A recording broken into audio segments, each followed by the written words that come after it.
So it seems like one of On's most recent shoes, the CloudMonster, has gained a lot of popularity and introduced a lot of people to the brand. But following the success of the CloudMonster, we now have the brand new model, the On CloudGo.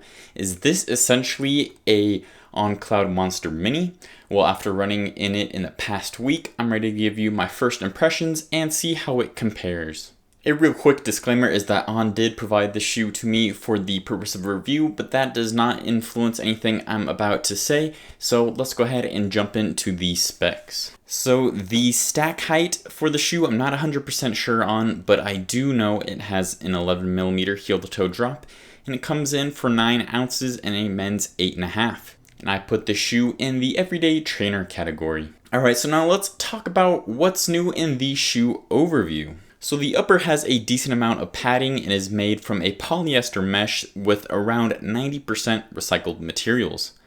The midsole uses Helion foam just like the CloudMonster and also has a speedboard like the CloudMonster. However, the speedboard is more flexible and made out of TPU.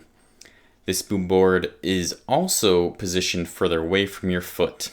The outsole has similar coverage to the CloudMonster, but with a different rubber, and luckily no rock crevices. Alright, now jumping into the fit of the shoe, I found this shoe to fit really nicely. I found it to fit true to size, and honestly, it was pretty similar sizing to the CloudMonster. And I can't say that all of the On shoes fit the same, because it seems like each shoe to shoe fits drastically different, but if you like the fit of the CloudMonster, then that same size should do well for you with this shoe. So talking about the ride and my first impressions of the CloudGo, first thing that I thought of is just how soft this shoe felt compared to most of the other On shoes I've tried. So On shoes have a plate in them called a speedboard. Typically that plate is like right underneath your foot, so it can make the shoe feel a little firmer. And with this shoe, it is much lower, kind of in the middle of the midsole, so right underneath your foot you have that Helion foam, and in addition to that, this plate is a lot more flexible than some of their other previous speedboards.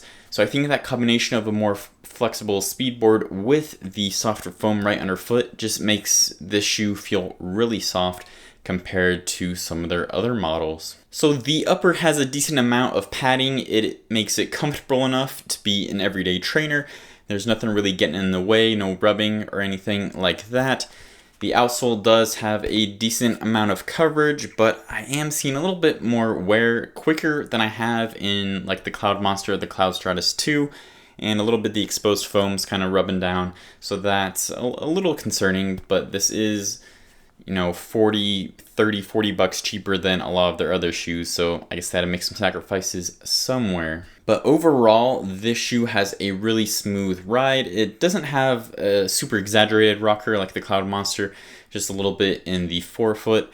But again, I think that softer plate with the plate placement makes this all the difference, just a lot softer and honestly more traditional feeling On shoe, which I personally really like. Alright, now let's do a couple of quick comparisons. First up, like we've been talking about the whole video, we're going to compare the CloudGo to the CloudMonster. So the CloudMonster definitely has more cushioned, it has a higher stack height, more foam underfoot, and this doesn't feel overly cushioned.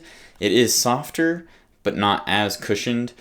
So I think that, again, that position of the plate makes this one feel softer and more flexible. So if they did something similar with the CloudMonster, that would be very interesting to have the high stack height and the softer ride with the rocker. But anyways, between the two, they're both a little bit rockered, like I mentioned. For the uppers, I found that the CloudMonster was a little more minimal, not as much padding, and the CloudGo does have more padding, just to add a little bit more of that comfort for everyday training. Again, the outsoles on the CloudMonster is more durable than the CloudGo. And overall, I think these are two really good shoes, and I think you'd be happy with either of them, just with different purposes. I'd use the CloudMonster for long runs and recovery day, and I'd use the CloudGo as like an everyday trainer, just putting miles on it. Alright, next up, I'm going to compare the CloudGo to the CloudStratus 2. So this shoe has less stack than the CloudMonster, not as rockered. So I think that this is actually a pretty fair comparison. They're both everyday trainers. However, I think I would pick the CloudGo for pretty much every scenario over the CloudStratus 2. I just found that the heel of the CloudStratus 2 was a little firm. I liked the forefoot, but was nothing crazy. But again, just how much softer this shoe feels and how much more comfortable it is. It's lighter. I like the upper better, the fit. Everything about the CloudGo I like better than the CloudStratus 2, except for that outsole durability. This one has been holding up very well.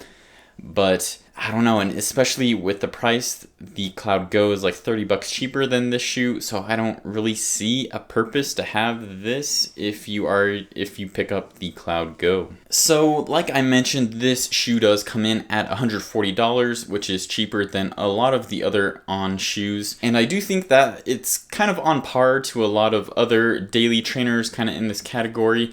So it's not overly expensive like some other shoes, but I do think that this is a great shoe from On if you're looking to try the brand out for the first time. I think this kind of rides more like a traditional shoe, so there's kind of less of that adjustment of getting used to the cloud tech and the speedboard and everything.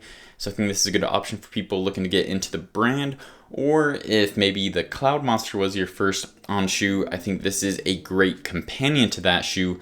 Like I mentioned, having one for those long runs and recovery days, and then having this one to put some more base mileage on. So recently it seems like with each new shoe that On releases, it just keeps getting better and better, and they're turning into real running shoes. I honestly wouldn't recommend some of their really old models, some of their first models for running. They're just not what I prefer. But with like the CloudStratus 2, the CloudGo, the CloudMonster, and some of their upcoming shoes, they are really great real running shoes for real runners. So I think that people are going to have to get past that kind of idea that these are just casual shoes, because they are making some good running shoes now. So I do still want to put more miles on the shoe, put it through a bunch of different run types to give you my final verdict in the full review.